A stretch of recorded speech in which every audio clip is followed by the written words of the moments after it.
Cooperative की शुरुआत सबसे पहले लंदन में, यूनाइटेड किंगडम में 1844 में हुई थी। वजह यह था कि उस समय में यूरोप विकास कर रहा था, महंगाई बढ़ रही थी और श्रमिकों को सही रेट पर जरूरत की सामान नहीं मिल रही थी। तो 28 श्रमिकों ने एक जगह बैठकर यह फैसला किया कि हम एक कोऑपरेटिव सोसाइटी बनाएं जिससे कि चीनी, चावल, अनाज हम लोगों को सही रेट पर मिलेगा। भारत में उस समय अंग्रेजों का राज था। 1904 ईस्वी में भारत सरकार ने, तत्कालीन अंग्रेज सरकार ने एक कानून बनाया और उसमें कोऑपरेटिव की व्याख्या की। लगभग 43-44 साल में जो कोऑपरेटिव काम किया, उसके बाद देश में आजादी हुई 1947 में। और इस कोऑपरेटिव को नेताओं को बनाने का फैक्ट्री भी कहा जाता है। क्योंकि आप लोग देखते होंगे कि नेता का कोई बनने का कोई पढ़ाई नहीं है, कोई कोर्स नहीं है। समाज सेवा का कुछ कोर्स है भी, लेकिन कोऑपरेटिव के लिए ऐसी कोई पहले बातें नहीं थी।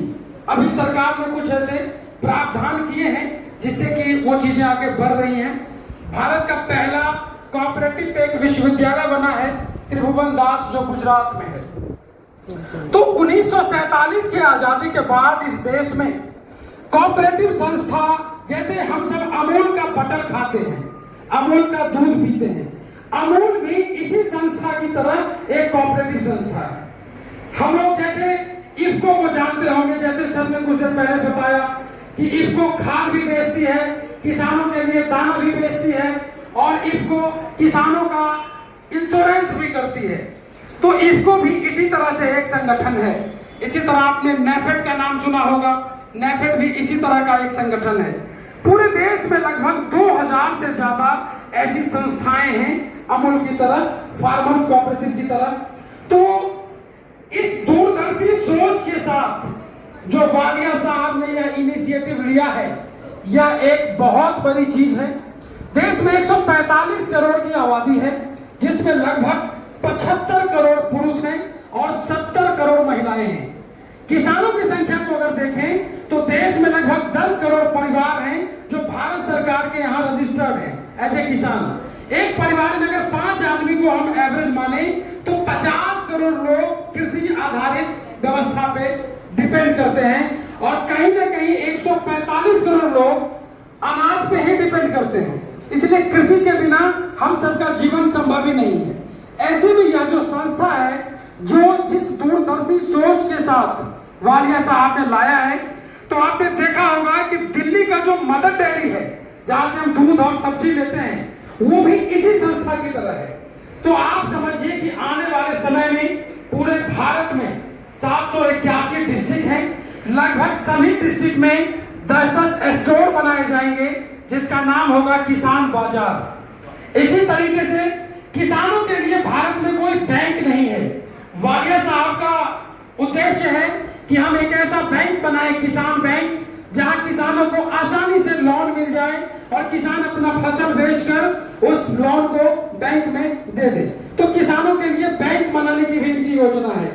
उसके बाद पूरे देश में अभी जो जन आरोग्य योजना है, जिसमें लगभग 50 करोड़ लोगों के पास हेल्थ इंश्योरेंस है, लेकिन अभी भी देश में लगभग 80 करोड़ लोगों के पास कोई हेल्थ इंश्योरेंस नहीं है।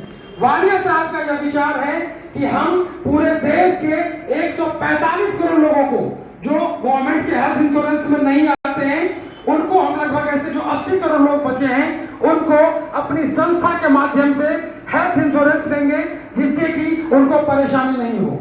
इस तरीके से काफी उद्देश्य है। ये मुख्यतः मैंने आपको 3-4 उद्देश्य बताया।